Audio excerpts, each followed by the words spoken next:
د غنم رنگ د زعفرانو او ګلانو غیږي یې د یاقوتو زمردو د مرجانو غیږي.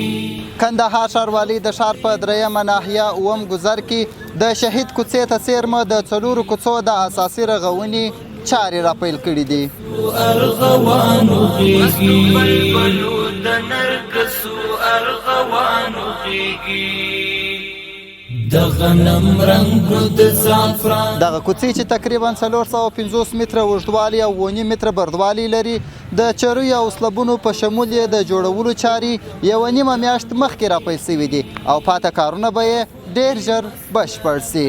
ګلو نظارو په غېږ کې مستو بلبلو د په دې کې یوه عمومي کوڅه ده او 3 فرعي کوڅې دي چې تقریبا 315 متره چرۍ ده او 1182 سلبونه دي او 4.5 متره په طول باندې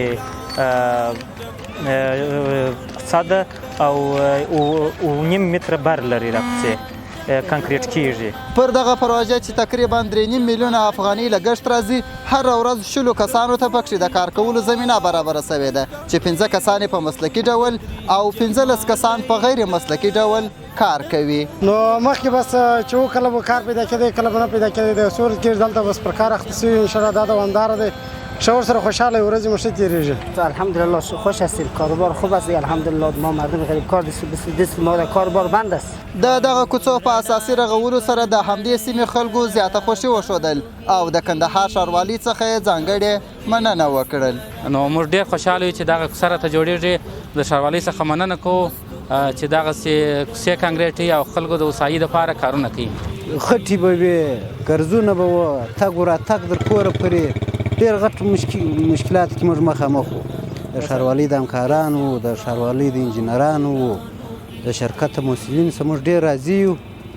یې د یاقوتو زمردو د مرجان